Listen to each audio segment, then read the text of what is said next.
2025, an ordinance providing for the vacation for that portion of the North South Lot 1 for lot code 221.23 by name. Thank you. So this public hearing for this ordinance was brought to your guys' attention at the previous meeting, so we scheduled for this meeting. And basically what's happening here is the adjacent property owner is looking to put an expansion on a building. And it's not going to go into the alleyway, but in order to meet the setback requirements, the alleyway vacated, you'll have an adequate setback. So there won't be anything built on the alleyway, and the city is also retaining the utilities easement along that alleyway as well, so nothing would ever be allowed to be built on it. But then this would then allow them to make this expansion of the building. Currently, the alley is not developed. The other property owner was notified that on the other side, there's only two properties that are affected, two property owners that are affected by this. So if you guys have any specific questions, I'd be happy to answer those as well. This is the wooded area design person? Pardon? The wooded area design person? Correct, yeah. I did not, the applicant is here though, and I don't, it sounds like you guys have been in communication with the other property. Yeah, I went over and talked to that, over what was going on, and pointed out where the alley was. I did send her a letter as well, so she was aware of all this, and I did not hear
Allegiance to the flag of the United States of America and to the republic for which it stands, one nation, under God, indivisible, with liberty and justice for all.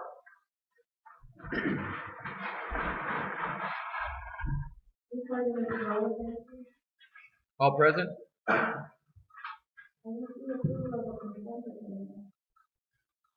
I'll make a motion to approve the consent agenda as corrected. Notice an error in the minutes of the last meeting. Minutes said that there was a medium. Make a motion to approve the consent agenda. Motion by Commissioner Carpenter and Commissioner Davis to approve the consent agenda as amended. Care? Yes. Corcoran? Yes. Mildren? No. Semo? Yes. Virgil? Madam Mayor, just one amendment to the agenda. Item I, the spelling correction. Discuss and consider awarding bid to Western UP Recycling. It's missing an N. Make a motion to approve the agenda. Or Commissioner Commissioner Taylor to approve the agenda as amended. All in favor? Aye. Opposed? Item D, approval of the monthly check register report. Thank you. The check register report for the month of June was included with the agenda packet, and if there's any questions on any of the items, I can address those now. I make a motion to approve the monthly check report as presented. Motion by Commissioner Carson, second by Commissioner Taylor to approve the monthly check register report as presented. Any discussion? Roll call vote, please. Corcoran, Yes. Mildren, Yes. Semo, Yes. Care, Yes. Virtual. Yes. Item F, solicitation for draft information on items on the agenda. Mr. Alfred, I like that. Item M. One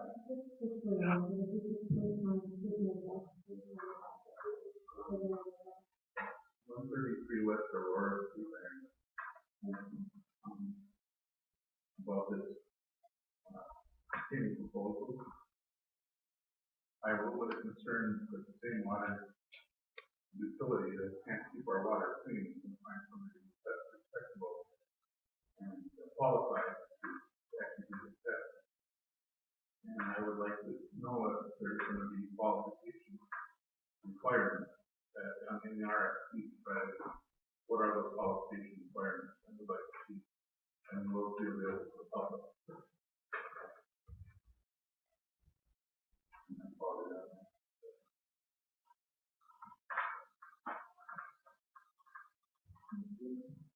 The notice of completion of the information on the agenda.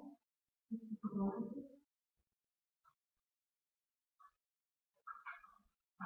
Culver Bob 61221 Leonard, and the same item N. Is this going to be a cut and dry deal with Coleman Engineering again, or are you going to get somebody here to qualify? This is the most important part of the city water. This project should go on bid. You should have somebody that knows what they're doing on this. That just flat knows what they are doing. Or you're just going to kick this down the street to Coleman. What I have to ask. Thank you. In order for the completion of the application on items on the agenda.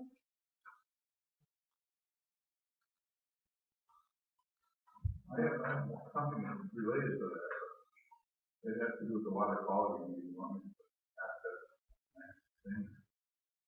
Sure, so we're on the we'll move on to that section. Mr. Elliott? We're on that part. No. You don't need my address again?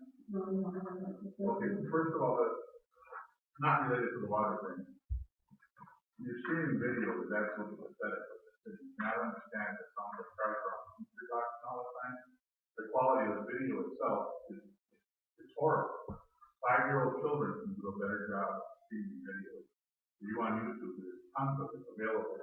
The little children, it's crystal clear, you can hear everything. Your streaming video is not even useful. And for people like me that can't get to these meetings, it's important. If you don't, and especially when you don't have, half the meetings don't even appear, if something controversial that seems to disappear for some reason. That's not quite right. That's actually a record of this meeting, and they should be available and very clearly. The audio is more important than the visual. Nobody really cares about what's happening personally. But it's important to be able to hear what is being said. Okay, now back to the water control or the water quality workshop. The fact that we represent 500 people that signed a petition, we're not allowed to discuss the topic, and that's the topic at hand. It's kind of frustrating. It's also frustrating when your water department guy has absolutely no information whatsoever. No data, no complaints, no nothing. When he was asked where he's not here again, when he was asked where the test points are, 6 test points, he named 2 of them, and then it stopped. I asked or somebody else in the audience asked for those locations. Have they been supplied to us? Will I get an answer or you sincere? I don't know who asked for them, just who was at the meeting they asked. I'm not sure if they can provide anybody. We're still collecting. You said you would provide. We're collecting the data as we speak. So. When I asked how many of comm are in the water department, first we got a 5,000 figure. We don't even have 5,000 population. Secondly, then it went to drop down to 3,000. That means almost every man, child, woman, girl, they all have their own water account. What is the number of total water accounts that we have today? I asked for that information 2 weeks ago.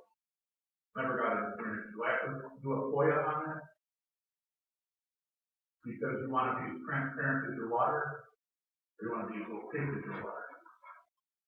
We have a right to know that this is very important stuff. And we're not getting the information that we're asking for. If you people have been honest with us from the very beginning, we know that there was manganese in the water. We know that the iron level was extremely high. We would also know that you're incompetent when it comes time to flush those lines.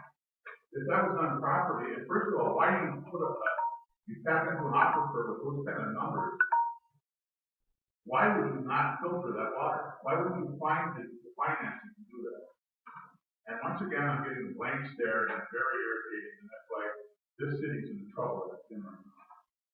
Finally, when it comes to this whole investigation that you're going to do, how much of this has to do with the fact that we will be testing over 100 random sites through the Virginia Tech and Mark Edwards, the water specialist, the best water specialist in the country.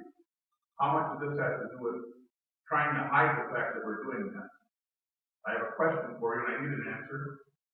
In addition to the 100 random tests that we're going to be doing, there's going to be specific tests all throughout the town for the most comprehensive water testing you can possibly do. $1,000 per test normally. We were getting it through an EPA grant. There's going to be strategic locations so that we make sure we cover the entire city of Ironwood. We also want to test all of your test sites and the aquifer. Will we have to get a court order to do that, or will we be willing to work with it? Secondly, if you do not have qualified people when you do this RFP here, will we have to have an injunction to stop you from having unqualified people to do these tests? And that's all I have. And I'm not getting an answer for it. Will I get an answer for it? So do you want to make qualified people to do the testing, or do you want to do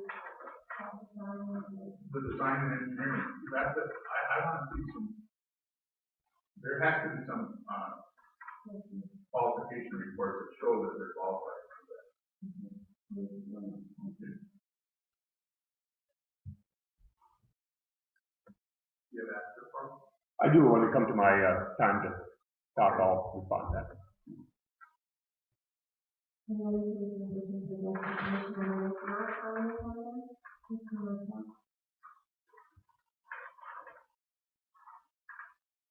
Bill Martell, 420 West Madison.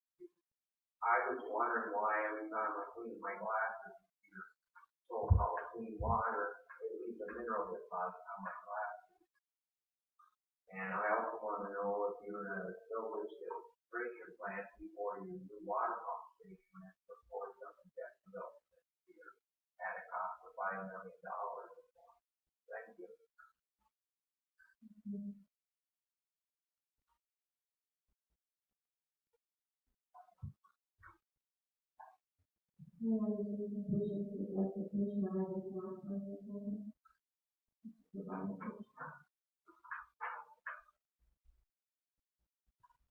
Calder Boss at 1221 Leonard. I watched that disaster, a total disaster for new people at that work session, right from the city manager to all of you, with that work session with our water. It was, you people should be ashamed of yourselves. You did not answer these people's questions. You were not prepared. You people don't care. You people do not care about this water. You can't even admit that there's a problem with this water. And I have very little respect or Scott Erickson as a city manager, or you people as a city commission. I have very little, you people have very little class. Scott Erickson is a city manager, and you as a city commission. After that meeting, that work session, you people have zero class. Zero class. When you sat in that women's club room, there was 30 to 35 people in there. And you sat with your backs to these people. And you could not even look at them eye to eye. That is just disgusting. That is total disgust, and that is clueless, and that is classless, and that means you don't even care. You don't care about this problem. You have the city residents, you have city taxpayers, you have water users in there. They wanted questions, they wanted answers, and you cannot even look them eye to eye. That is total disgust. And you people are classless. That's all I gotta say.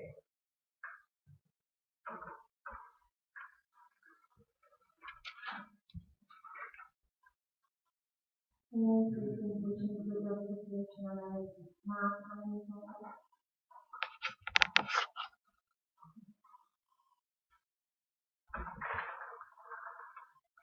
I will be briefly curious about which, as I entered that room, I personally, intentionally sat at the front of the table so that my back would not be turned, and I directly faced the audience. That's all I'm going to say. Thank you. Moving on to old business, item 8, discussion consider approving ordinance number 5145. An ordinance providing for the recreation of that portion of North South Valley Block 125 addition adjacent to Lot 421 from 229 to the Commission. Thank you. We just discussed this during the public hearing. If you guys have any additional questions, we'd be happy to answer, and also the applicants here if you have any questions for them as well. Does the city have any recommendation on this? Well, I mean, the staff recommendation would be to go ahead and vacate the alley.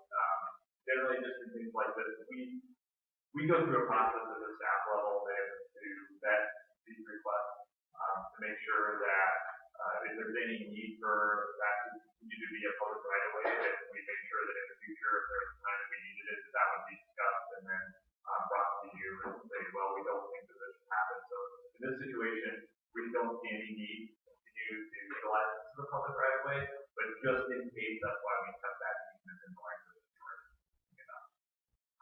And since it's not a developed right of way, I'm correct in guessing that we don't have any access to $1 or whatever it is that's taken here. That's correct. We will not. I would like to make a motion to approve the evaluate so that the people can build and manage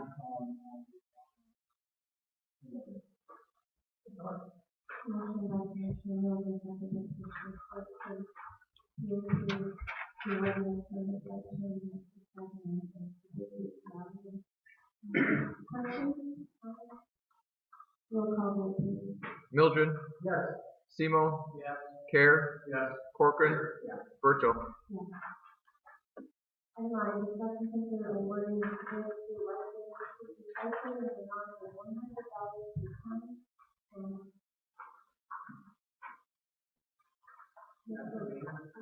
Point out that there is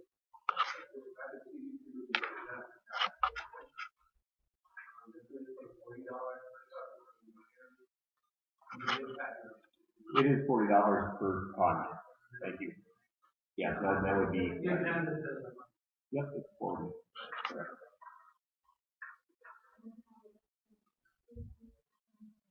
And then $1 per column for the brass.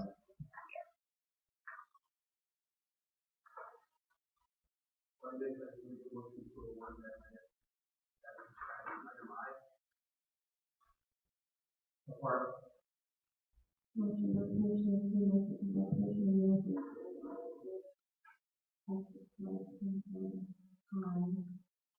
To Western Recycling, $40 per ton. What? No. $1 per ton? No. It's actually $40 per ton for the iron and $1 per ton for the brass. So per ton, $10 per ton. Roll call vote, please. Semo, Yes. Care, Yes. Corcoran, Mildren, Yes. Virgil. Thank you for checking that. Item J, discussion consider approving change order number 1 for the 2019 vehicle tax.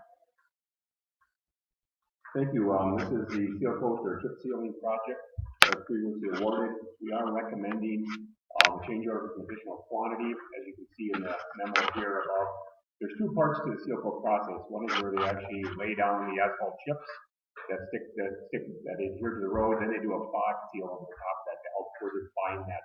You don't have to do both processes. You could do one and not do the fog seal. But talking through it, we decided to fog seal everything. It helps bind those chips better to the chips that are there, and it's better for snow plowing. So our recommendation is to authorize fog sealing all the roads we're doing, which would increase the project by about $13,805. We do have money in the street fund to cover that. How did it come about that Yeah, we went over with the contractor, the streets that we're doing, and they're all high volume roadways. They're not residential streets. And we talked about the fog seal on all of them, and it doesn't make sense to do all of them. So that's where we came about saying, yep, we'll have a better product at the end. And we did one test strip over on Southwest Street a couple of years ago. We've been over there, and that's held up well, and that did get the fog seal, and that's a higher volume road. Make a motion to approve change order number 1. Motion by Commissioner Corcoran, second by Commissioner Semo, to approve change order number 1. Item J, any questions? Roll call vote, please. Care, Yes. Corcoran, Yes. Mildren, Yes. Semo, Yes. Virgil. Yes. Order of the new business. Item K, discussion consider authorizing city staff to apply for a real development grant under the disaster relief act for Ontario Public Safety Department Stockpile and an excavator for the Department of Public Works. Thank you. We were just notified late last week that we are eligible to apply for this funding through USDA Rural Development, who we apply for grants and funding for fairly routinely. But being that we're part of the Disaster Relief Act, we had that big storm here a year ago that really hit Keweenaw hard, and we were part of that. It made us available to apply for these funds. So we're available for up to a 55% grant. We would have to come up with a 45% match. So we did, and it has to be for a emergency response type of equipment or vehicle. So we actually have 3 applications we'd like to make. Actually, 2 squad cars we'd like to apply for. Not just one, it could be 2. It could be 2 separate grant applications, one for each. Because the maximum grant amount is $50,000. That's the maximum we can get per grant, but we can submit multiple grants. So we could submit 1, 2, 3 grant applications, each one for a maximum of $50,000. So we're proposing, with the Commission's approval, to submit 2 grant applications for public safety squad cars. We do have a match for that, our 45%. And we will get 55% of each one of those if we do receive them. And also for an excavator. So earth moving equipment is also considered eligible for this. And we've been talking about excavator for a number of years. We haven't moved forward on it. It's a fairly costly piece of equipment, probably about $120,000 piece of equipment in that ballpark. And again, with the it'd be for emergency responses if we ever had to use it to do any kind of excavating or debris removal, what have you. But we could also use it. We were talking more recently with the new requirements that are coming out from the state for service line replacements that we're going to have to be doing going forward for the next many years.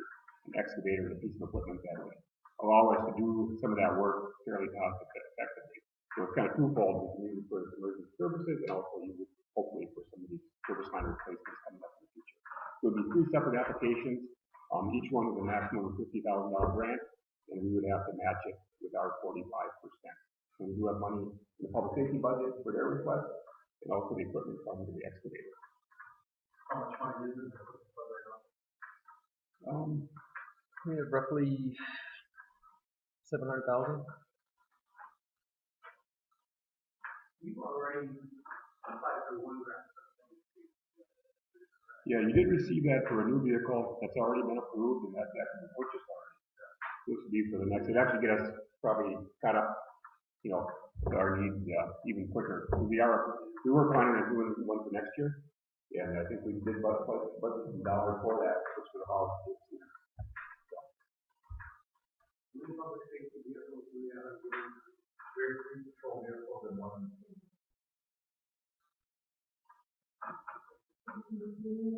Three patrol vehicles and one. I would like to make a motion that we authorize that. Support. Motion by Commissioner Cleveland, second by Commissioner Reyes, to authorize any question? It would really be nice to see that next year. Yeah, in the past, it's really come to light that we are going to absolutely need a piece of equipment like that because the new requirements of service line replacements. We've gotten by before by renting and using backhoes. It makes sense. So they're not even going to see what the patrol vehicles and given time we would have to, if it's got these vehicles, we would have to do the vehicles, because working on the water vehicles. We would have 5 patrol vehicles, but we have one that's at 7,000 miles, so life expectancy of that vehicle is 12 months. Being at the grass available, and obviously. Roll call, please. Corcoran. Yes. Mildren. Yes. Semo. Yes. Care. Yes. Virtual. Yes. And, discussion consider approving traffic control order 22/29/29, establishing no overnight parking in the two-lane lot located on the northeast corner of the Park Avenue. Thank you. That's a little parking lot just outside the building here on the corner of McLeod and Norfolk, kind of over by the library that's city owned over there. And this would also allow it to be issued by permit. And again, we stipulate that we like to be able to issue permits if someone does need overnight parking. What's occurred is we've had some extended stay parking there, especially in the wintertime. We have a number of vehicles that seem to locate in that lot and we're not able to keep it plowed. People continue to be parking their car there for the winter time. So again, this way we can issue it by permit. If people do need to be there for a few days or a week, we can permit that. But it would allow us to manage the parking lot for that purpose and not have people use it as a permanent parking area. It's not intended for that purpose. Oh, the other two parking lots. They seem to work pretty well. We do have in one of the lots extended stay if they have to rotate their vehicles. About a day or something. Yeah. And that works okay. There are some challenges with that, I think, but those are, I think, a little closer to some of the apartment uses downtown. So it seems like that seems to be working okay. It's more an issue for us. It's that big problem with over that access for the parking. Yeah, and by permit only, that way we can, control it and manage. I'll make a motion to approve traffic control order 22/29/2022. Motion by Commissioner Clayton, second by Commissioner Street. To approve traffic control order 22/29/2022. Any other questions? Roll call, please. Mildren. Yes. Semo. Yes. Care. No. Corcoran. Yes. Virtual. Yes.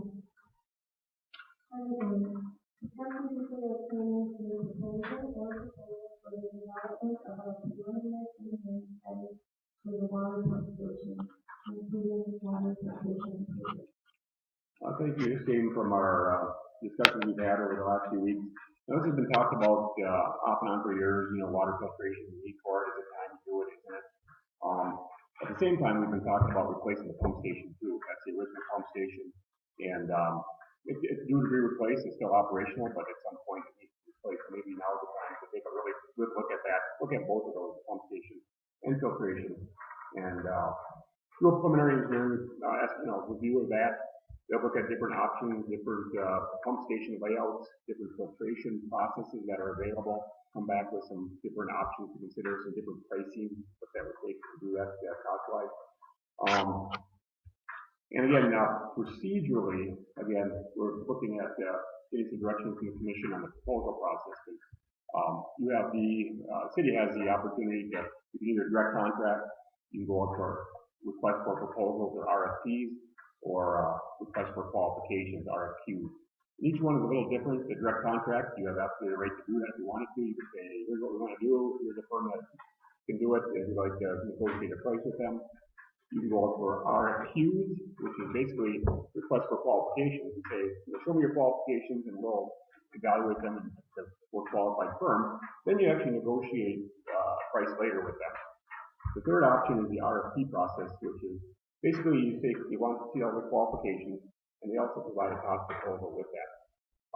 With the RFP process, we used that a few times in the past, and how we've done that with the RFP is they provide their proposal, all their qualifications, that type of filter plants they've worked on before, their experience with this type of water-related improvement.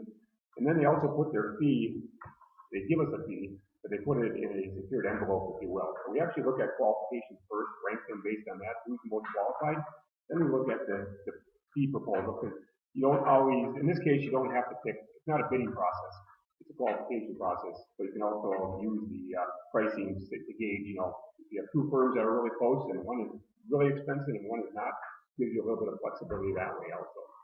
But that's been a pretty good tool to use, and one I would recommend if we're going forward with this. But it's really a discussion right now.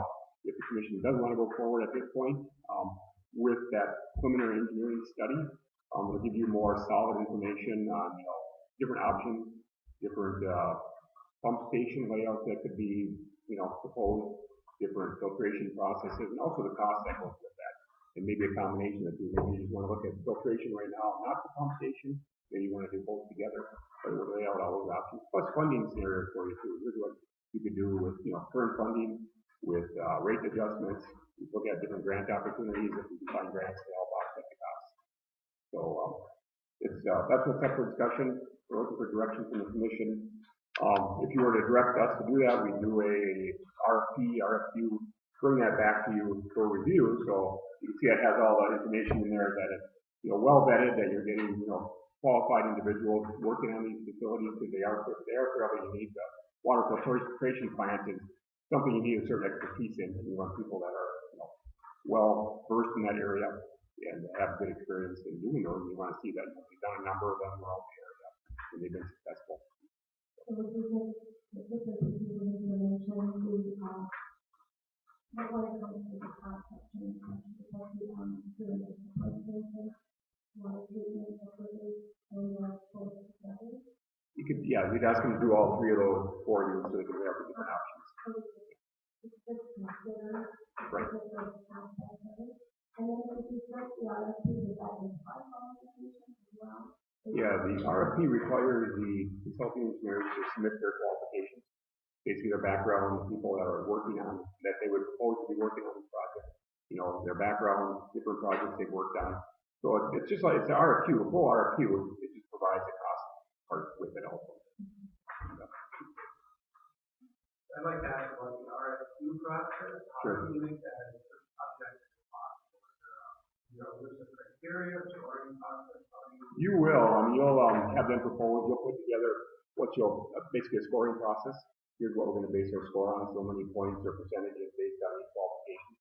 That's pretty typical that you put a scoring put. It's objective, not subjective. Right, so, yeah. And then let's just say that number one qualified was way up there.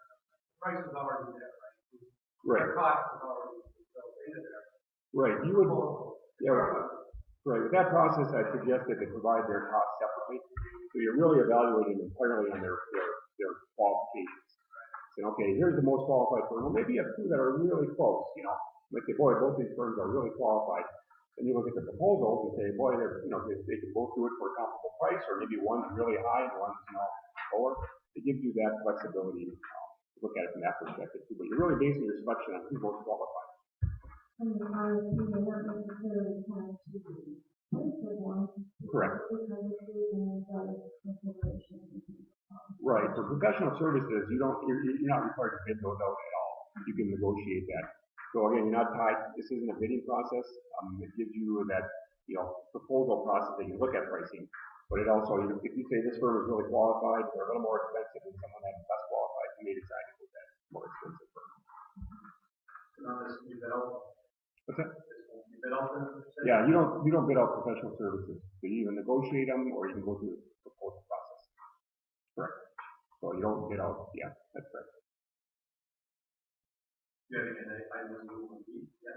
We would send it out to anybody that, we do a notice in certain publications. We'd also send it out to a number of different firms. We have no idea who it would be. Again, we probably send them out to a dozen different firms that probably have qualifications. We're both in Michigan and Wisconsin. I know in my work with the federal government, when we build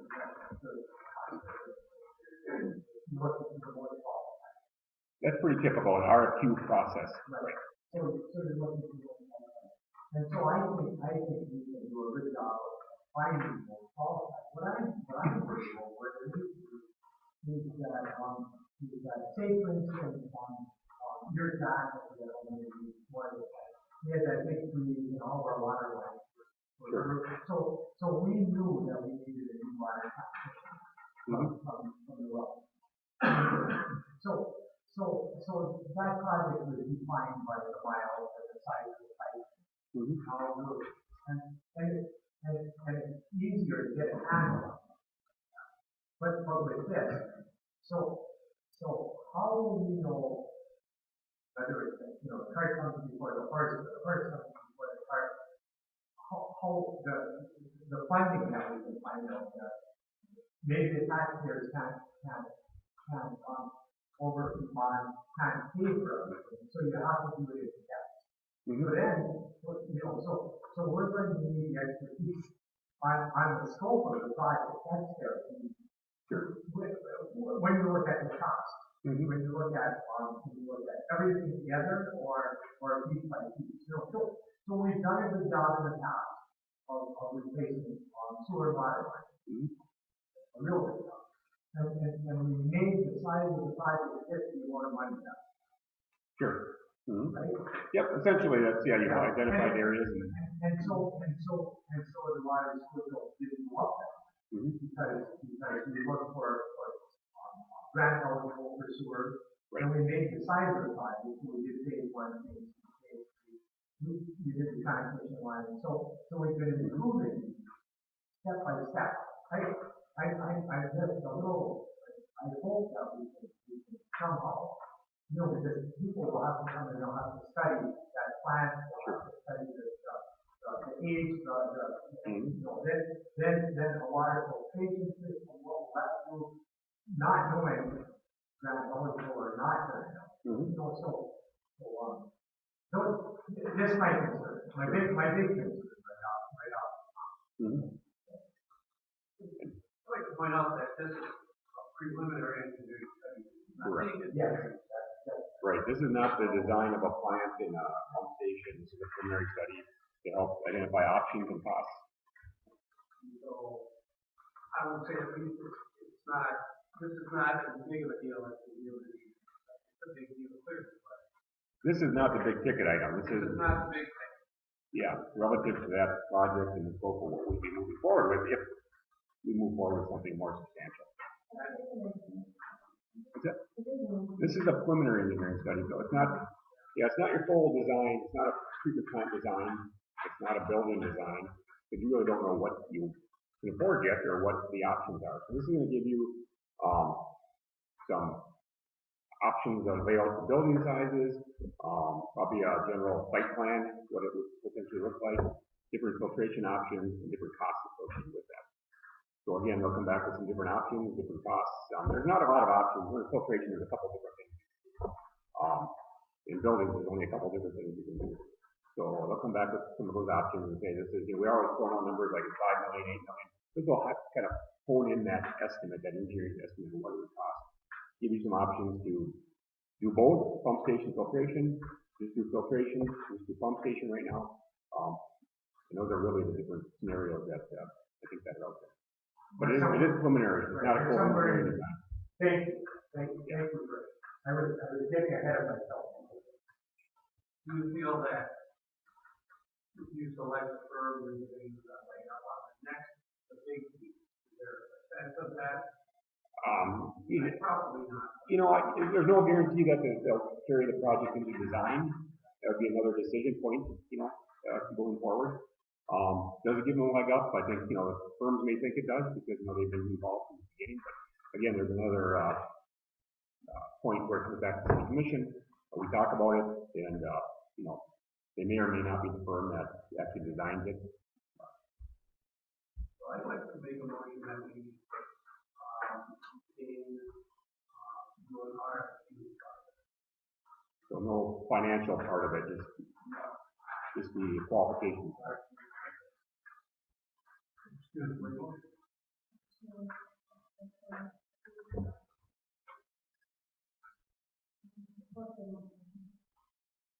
Before you vote, I have something to tell you that will help.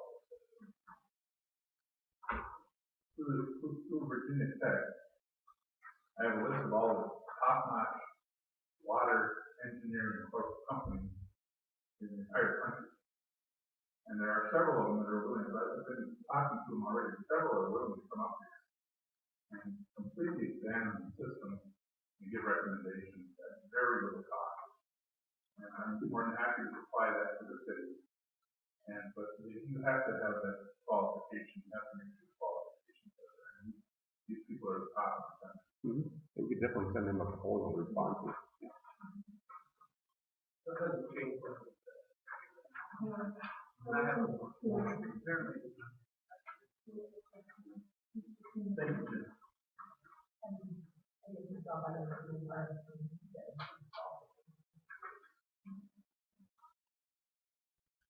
I guess I'm really not doing all that job.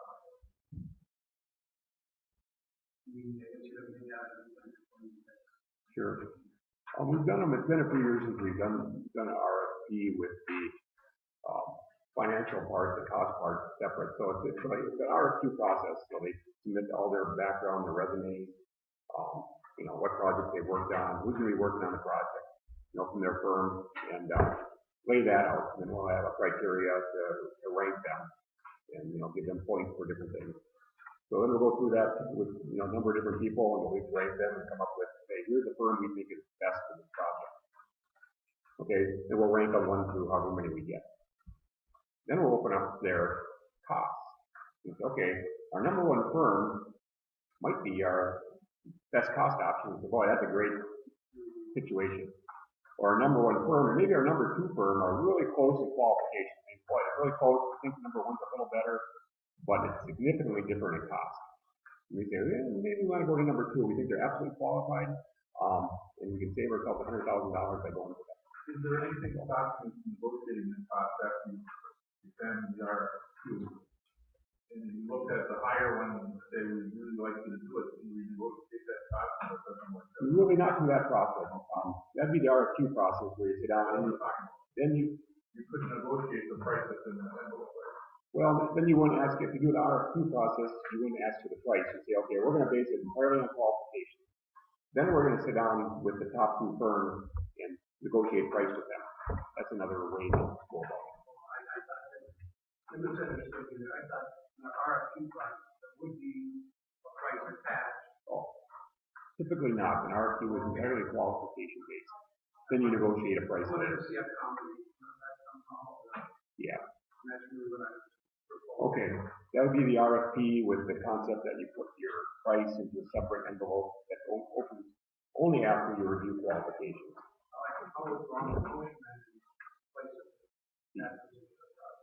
It'd be the RFP process with that caveat that, their cost proposal opens separately from their qualifications. So the qualifications are really first. Yep, correct. If you don't even open up their cost proposal until you rank them on qualifications. What do you want to start working on stuff? If you give us authorization, we have to put together the RFP, document, bring it back to you, so you can vet it and see what we're proposing, if you want to tweak it at all. It'll be a absolute top priority.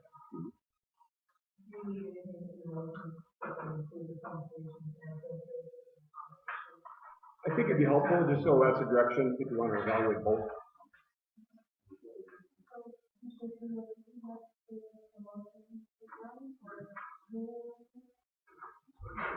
You have a motion that's initiated, or did you do that? I would do that. RFP was Mhm. Sure, and for the pump station and filtration proposal, right? Yeah, for the whole. What is stated in that. For all parts, and there's a preliminary site. Cover all of that. Right, it would cover all of that. The question, maybe just to clarify, maybe for the public is not clear. This would be the pump station at our well fields out in Henry Township. So again, we have 6 wells out there. All those wells pump to one central location. So that's where your pump station and filtration plant would be. It would be a separate filtration plant for every well. That'd be one plant after all those 6 wells come together. Just so it's clear for the public. Is there a possible possibility otherwise the filters have to take for the service also? Have the water level pump itself? Does that make sense or? I haven't seen that. I'm not sure. What do you think, Dr. Joe? I mean, if between the water all north, Yep. still getting pumped out of the pump. Right. Still gonna collect stuff to the pipes again. Well- What is this to the water? Well, that's a good point. Even with a filtration plant in place, it still takes a few years to clean your system out. You've got buildup over years in your pipes. So again, you're going to flush those systems, for probably a couple of years before you really get everything out of the pipes. Then you're stripping out essentially the iron and manganese out at the pump station before it even gets into the system. But usually you'll see that as a process. You do that at the wellhead or where the pump station is. So you're getting all that water that doesn't have iron and manganese in it anymore coming through the system. It's going to take you a couple of years to actually get your whole water system flushed out.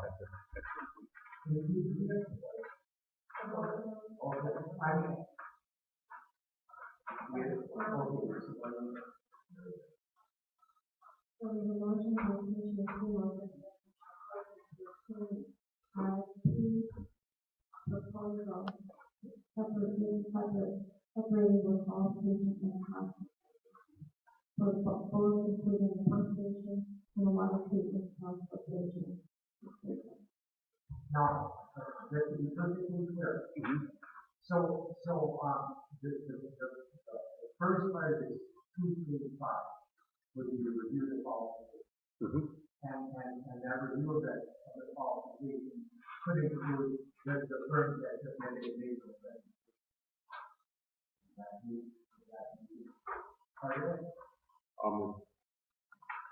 Sorry, the firm that made the presentation? No, technically, that firm subject. Right. And we're going to look at the qualification first. So we would receive a package which can be this is right. Would we also get a presentation? That can be part of the RFP process. And you can do it either way. You go through qualifications, narrow it down to your top 1 or 2 firms, and then have them do presentations. You probably won't have all 5 presented. There's a couple that really, probably make the cut. Right, we would make that. Yeah, so we can do that. And we'll bring back the RFP form to you to take a look at, and then give direction to go forward with that. So if there is something you want to tweak in there, we can do that before it goes out. Thank you. So we're not adding Well, I just wanted to make sure that was. Let me bring back a proposal form for you, and if there's something missing in there, we can tweak it before it goes out. And that is usually a typical process to have an interview with the top couple firms.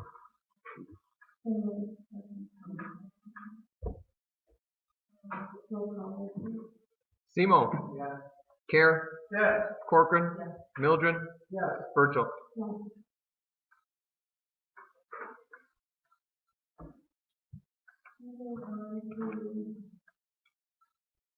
Any other questions? I'd like to thank Councilman Staley, the Council Area Development Authority, for his failure term expiring June 30th, 2022. The motion we approve the mayor's appointment of the executive. Support. Commissioner Staley, second by Commissioner Nelson. Approving the appointment of the executive. All in favor? Aye. Opposed? Item managers report. All right, thank you. Just a few items to update you on. Again, with the discussion on water, just to give you a few things that are going on.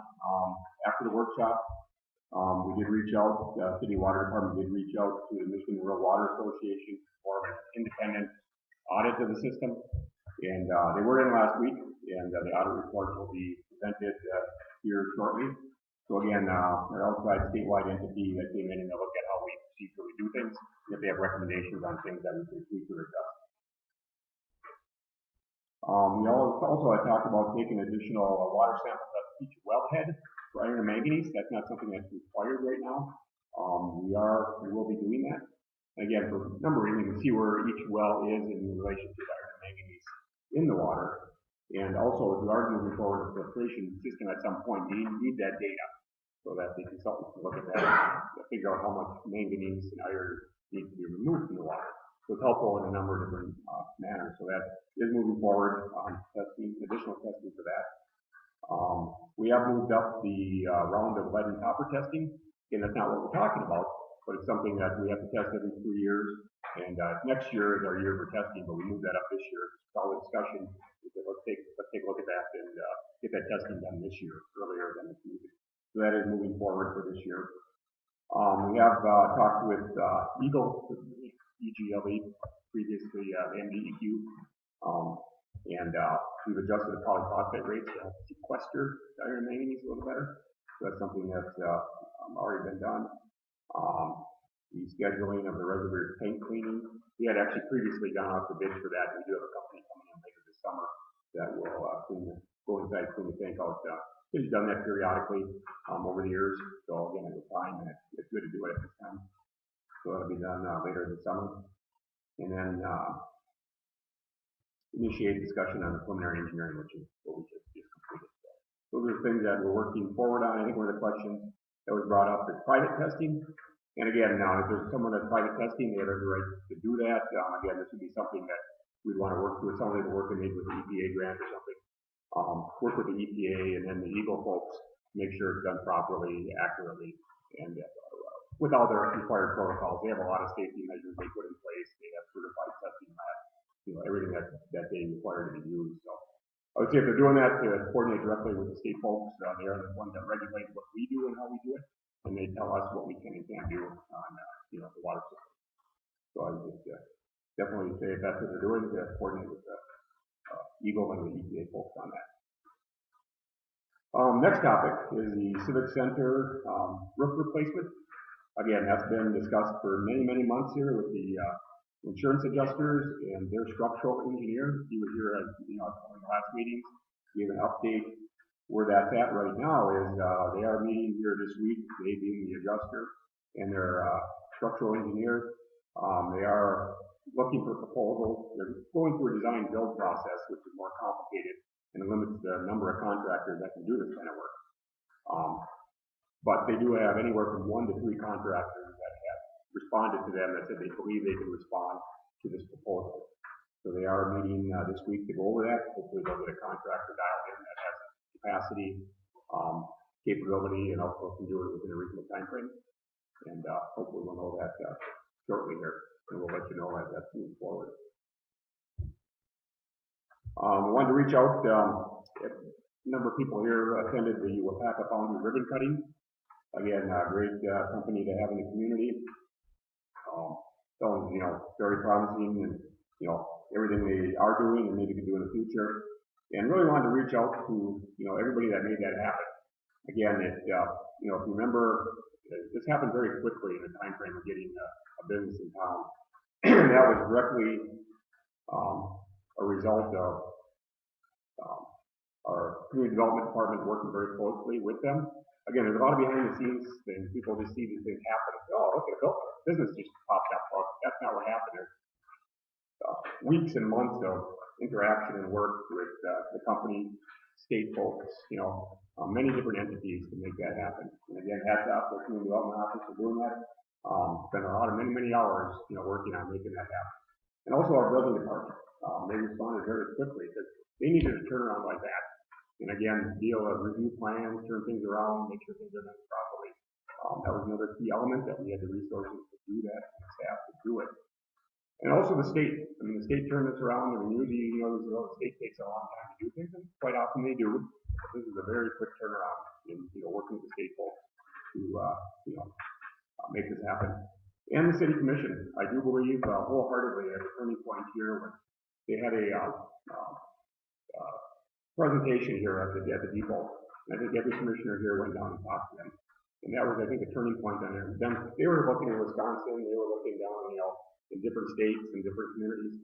I think that was a turning point for them to say that we have to support the community to move forward. But especially after I talked to the CEO of the buildings, remember that? Yep. When I came down, I had news for all that. Yep. So all talking that he wanted to go for Trouble Creek, for the urban area, he wanted to go to Burnettsville. So all of welcome here with open arms here in Iowa. Absolutely. Made all the difference in the world. Having that commissioner support and support from the body up here. And they saw that. And I think that was really a turning point in them making that decision. So again, hats off to everybody that was involved. Really a team effort. And again, great company to have in the community. It's nice to have them here, and they'll be here for years to come. Now another topic, again, some bigger topics we're going through. We are looking at having a workshop. Now this is tentative right now. We have to make sure that people are available to attend this. It'd be a combined workshop with the city commission, the planning commission, and then we have a working group that are helping develop the commercial marijuana ordinances for the community. So that working group has been working on it for a number of months, drafting some potential ordinance proposals to bring to the city commission and planning commission. So again, they wanted to bring it forward to you to get some input, also publicly, so the public can see the process. I want to be very clear, this is the workshop process, and we have to get everybody on board with this. There will be public hearing processes, I should say, public input opportunities going forward. This is still work in progress. So again, they're probably at the 60% level with the ordinances, maybe just to throw a number out there. Still a lot of things to go into it. There's been a lot of really good input and discussion, trying to craft some ordinances that are really usable, but also have a lot of checks and balances. So we've got a really good group working on this. So hopefully Monday, July 29th, that'll be next Monday at 4 p.m. We're proposing to do that. Right now, tentative, we're looking for making sure that each of the people on the board, or the majority of them, can attend that workshop. A few more just project-related items. The building over on Air Street, our commercial building demolition, is going on fine. You see that Pickering, Partner Excavating has that project. They've taken down essentially the timber structure over there. Now there's a portion of that building that is brick, and that's starting to come away. That's how to fill that away and get the site cleaned up. So they're doing a nice job on that. Our residential homes, the city commission has awarded 10 bids for residential blight demolition. Those are going through the process yet. They've been awarded. The contractor is having the environmental work done. They have to go in and take out anything, the asbestos, what have you. We expect to see that done by the end of July, roughly, with the environmental contractor. Then probably in August, you'll start seeing some of the buildings come down. So just to give you a time frame on that. So that is moving forward. We also have a couple contractors mobilizing into town this week. We have our crack seal contractor. They seal the cracks in the road. This is actually, we've been through the whole town, I think, Bob, with this third round. We've done 2 other rounds. So we've had a lot of new streets put in. Again, this is one way to preserve and extend the life of the streets. So we've been through 2/3 of the city. This is the final third of the city for crack sealing. So they are in town. They'll be in town for the week. It's quick. So you'll see them out and about through the neighborhood, primarily, south part of the city, the Norrie area, through the industrial park, over the next 5 days. So they're working on that. We also have our seal coat contractor, Farmer Asphalt Dealers, will be in town later this week and doing some chip sealing on some of the roads. And similar to what you saw on Southwest Street. So that's just another way to preventative maintenance to the road, extend the life of these streets that we have in a fairly cost-effective way to do that. Again, with all that, we need to make sure our public works facility is in good shape, right? We want that very important part of what we do in the city here. And city commission had approved replacing the shop roof here a few weeks back. So the contractor is out. They are on site, and over the next few days, we will be removing the old roof and replacing it with a new rubber roof. Oh wow! Okay, they got a big crew out there then working on it. So, again, moving forward very quickly with that project. So, with that, that's the end of my report. Sure. Do you think it would be, there's a lot of questions, and that's what comes off the water? We could put an FAQ maybe on our website. Yeah. So that there's like the number of accounts, there's a flushing process, application, the steps we're taking now, and just kind of keep people informed. Absolutely, yeah. We were actually looking at this today with our new development. They have a really nice format. We're trying to find something that makes sense format-wise, so it's not just a bunch of data. So they had a real nice way to, I think, present that. So we are hoping to get that out there. That's the water question too. So maybe use the proper web test. Sure. We'll find a sample back within 30 days or within 10 days. Well, the iron and manganese testing. I don't know how long it takes to get samples back in there, Bob. It takes a few weeks to get that back. I can't guarantee you a time. We take the samples, send it to the lab. And the iron and manganese testing actually takes a lot longer. That actually is a protocol that's set by the state and I think the federal EPA and how we have to get that out there. There's a certain number of hoses we have to sample or have sampled. And samples are actually then sent in directly, I think, from the property to the testing lab. There's a whole bunch of protocols that we have to follow on that. And that takes a number of months. So I can get you better time frames on that, Joe. But it's probably anywhere from a couple weeks on some of the data to a couple months on some of the other more complicated things. So over the next 2 weeks to, a couple months, we'll get you more data. The report back from Michigan Rural Water in draft form right now, so I expect to get that back to you here shortly in the next week. Thank you. Yeah. And I have one other question. I don't know if we're keeping the Civic Center manager on it. Leave perhaps. Oh, sure. And so it's for the new person. Is the athletes going down there putting smaller for pay or? Well, the Civic. Sure. And we get all that trouble with ice crystal, everybody else being them on that, that's kind of wrong. Yeah, and thank you for that too. An update on the Civic Center manager position. The Civic Center manager has indicated he will be resigning from the Civic Center, and he's been staying on to help through the process here. Anything that needs to be done, he will stay on to train a new person. We've been going through interviews over the last couple of weeks. So we've interviewed 5 individuals. We're doing a second interview tomorrow of 2 of the 5, and we'll see what the board. Again, it's the Civic Center board that will go through that process. We're working with them on that just for the procedural part of it. But they have a couple candidates that look of interest, so they'll do a second interview with them. And then with Brian, yeah, they do have a current Civic Center manager currently on staff for the purpose of whatever needs to be done in the Civic Center, and then also helping with the transition with the new person. So the next year, we're blocked there with one vice president, and we still get paid. That's what we're part of spotlight on. Okay. Should we be able to go there and do stuff? And maybe with Ice Chris, just to touch on that, because that's a good point. It wasn't the Civic Center manager's decision on whether people would go in or not. It was actually the structural engineer's. And he basically said, nobody go in that building because, we don't want it coming down if people are structurally compromised. With that said, we did talk to him a couple of weeks ago when he was here, and he allowed a couple of people to go in under the guidance of building officials, and they helped them go in and take care of some of their stuff. And they're also doing the same thing, I think, with the hockey folks. I think trying to get them in, but in a very strategic way, so we don't bring a big group of people in there and have a problem. And the structural engineer was okay with doing it with certain conditions. So.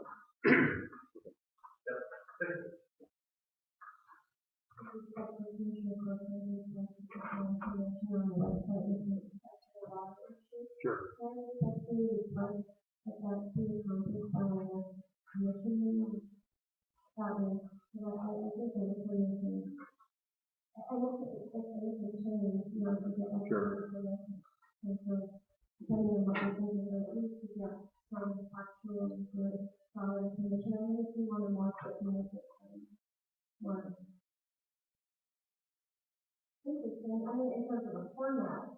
develop that. I think we have the format, actually. We have a really good format, I think, that will work and get the information out in a format that makes sense and it's usable by people. So it's not just a bunch of numbers and information. So I think we have the format down. We'll work with Tim and the folks up there to get that in the format and get it out and get the right information in there.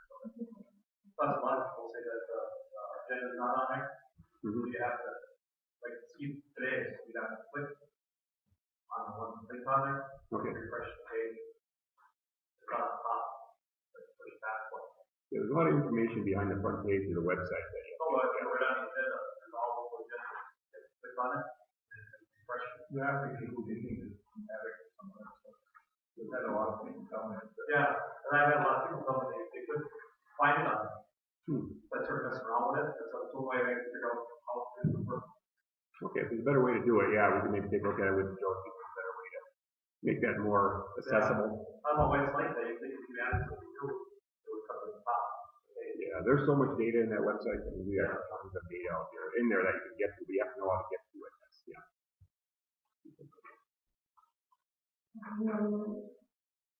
Yes.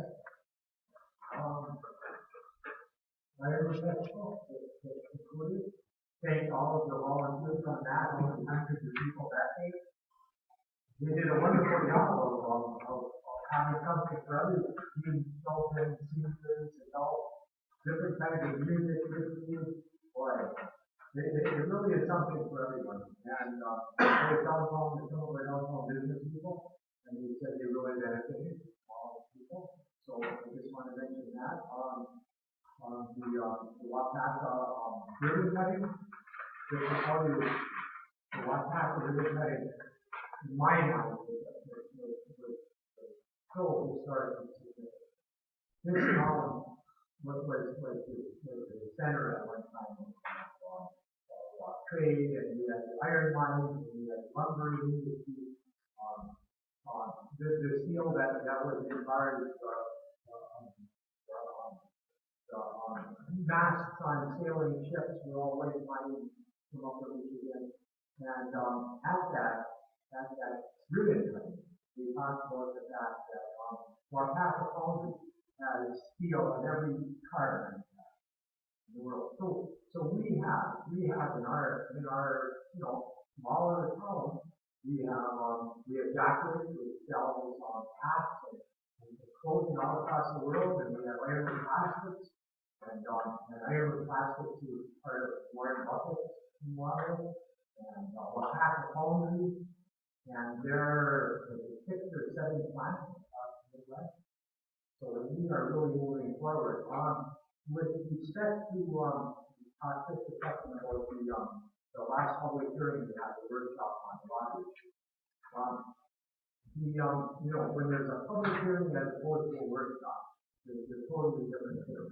So traditionally, when we have a workshop, the meeting takes place in our club room, and we sit around and we're presented with information from city staff. And at this meeting, it was particularly important that we were presented with information by the state of Michigan from their water section. So we needed to take all of that in. And everyone thinks that there's meeting after meeting after meeting.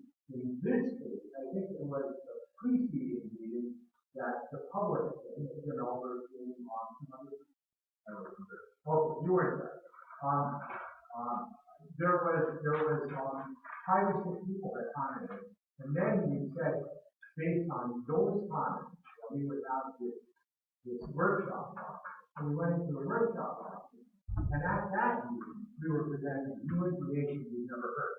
We never heard the number of tests that are taken both in Ireland and in Hurley, and those amounted to 250. We were never presented with the information that for a long time the state of Michigan thought that the city of Ireland was sitting on a tax and not doing it. But in the last 12 years, we applied for grant after grant after grant. We got the water transmission lines done. Now we're facing another. And in that workshop process, the meeting was not particularly wonderful.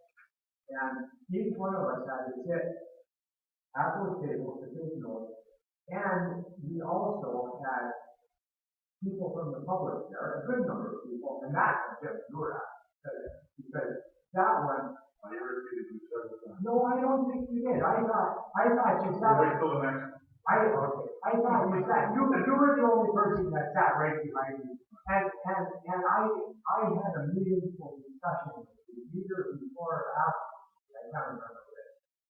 But your seating and my seating didn't you know and it didn't hurt that. I would rather have your back from you. It didn't hurt that discussion.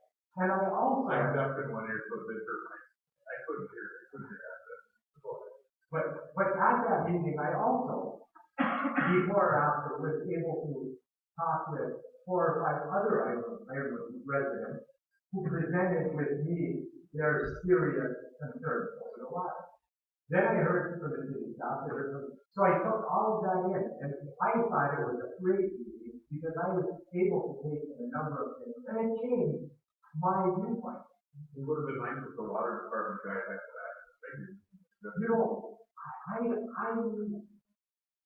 know when they said 5 or 6 testing sites, and they said 2 of them in Toronto, I don't know why that because no one should have stumbled over that. But I'm just saying that the workshop process was not perfect for a great exchange of dialogue on the major efforts. And we heard from citizens who Not that you had. wanted to, but you did your. No. I like hearing from you, and I like hearing from every person in this room, and I like hearing from all of the people there. But people think that when you're presented with something, then there's a 2-week period, then you hold a workshop, then you're presented with more information, and now here we are again 2 weeks later. What troubles me is we presented 9 different things we wanted you to address. Not one of those things is ever addressed. Not at the workshop, not at the city commission meeting. None of those things were ever addressed. And we're talking about 500 people that have signed into that petition, 400 people that belong to our website, and thousands of people who actually follow that website and agree with it. This part isn't for us. I know that. But I just want to finish. And this meeting, I want to say that I had meaningful discourse with you, with 4 or 5 other people with the same initiative, with the same place. And I came away from it. When I went into that meeting, I had no idea that I would be supporting a water filtration. And here we are today, taking a proposal from, and that all happened because of the way this took place. So there was no disrespect to the people of Ireland, there was no disrespect to the people sitting in that room. The placement of where we sat didn't have, it was only because of the size of the room and where we were. We were in a workshop process. And we have moved forward faster than I would think we could have, with the help of everyone. And I appreciate that. That's my thought. Yes, I do. I was wondering if perhaps as a resident has been complaining off and on for the last 2 years every time it rains hard. His basement backed up with soap and sewer for 1.5 feet. Was the side of the heater. The greenhouse there. Not really. There's 2 people over there that have raised that. Well, according to that person, that's one person I talked to. But there's actually 3 houses I guess. One of the houses is like 3.5 feet. Did we ever figure out what the problem is? I mean, it didn't happen before the water sewer project, or now it's happening now. It's 3 times in the kind of rain hard. Sure. I mean, I wouldn't mind that in my case. Maybe to go over that, this is essentially behind the theater area, the new area that the water and sewer. The main theaters, on the highway, the movie theater. Behind Florence Street.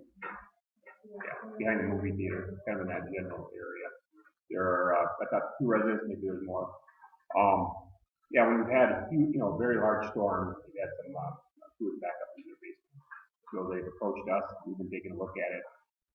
What we've done to date, a couple of things, is we've had a company come back and retelevise a number of the lines, see, if something is shift or cracked or they're letting some groundwater. If it's groundwater, it's just during a storm event that it's happening. So it's not during normal day, normal activity. It's when you have the large tables of water. So we've gone back and retelevised a number of these lines just to see if something shifted or settled. We haven't seen that yet. We have one more block of line. We're getting something to come back in and test the last block, which to rule it out is probably okay. So we're taking a look at that. We've got some flow meters out there. We actually go into the sanitary sewer. Sanitary sewer mains that go in there. And hopefully we're seeing that during a big rain event, if it spike up, maybe we can see that there's some other connection here that we're not seeing. Because it's stormwater related. Absolutely, at the time we've seen it, we've got a big, large rain event. We've gone through and kind of analyzed a number of homes that can connect to an 8-inch pipe. The question is, is pipe undersized? Well, an 8-inch pipe can handle way more homes than what's on the system. So again, during these large rain events, as we've seen it, somewhere we're getting a large influx of rainwater, during a rain event, which shouldn't be. The bottom of that system is new out there. And we haven't found the smoking gun yet. So we still have some flow meters out there. We're looking at that data. We're going to check this other pipe to see if there's anything going on with that. The other thing that we're looking at, which doesn't seem to be intuitive, but we're checking, if the other part of it could be, are we having some issue with sump pumps in basements? So again, there's a lot of older houses that have sump pumps that pump in the sanitary sewer. Yeah, that, usually you don't see them contribute to this level, but maybe we're having something where we have so many sump pumps that are kicking on at one time that we're jacking up the level, the sewer capacity. And sump pumps in sanitary sewer are not connected to the sanitary sewer. The old ones are, don't get me wrong, they've probably been there for 50 to 100 years.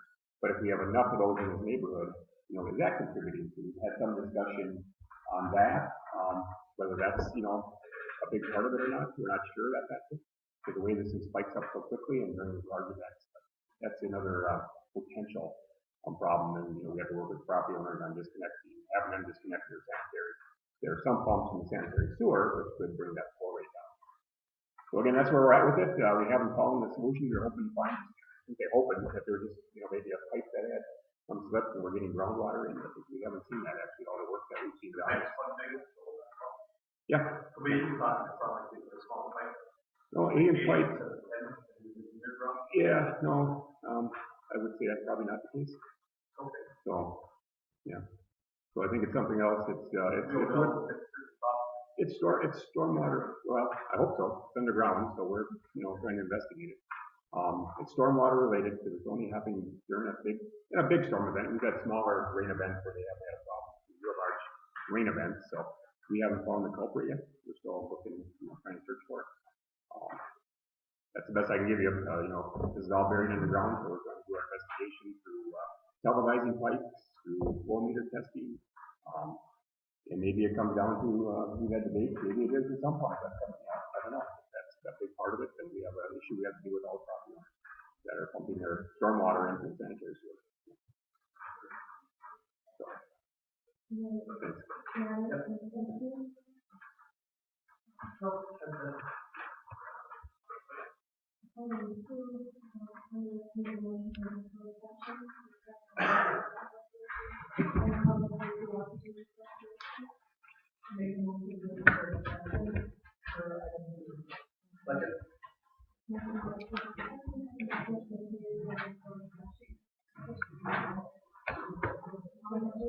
Roll call.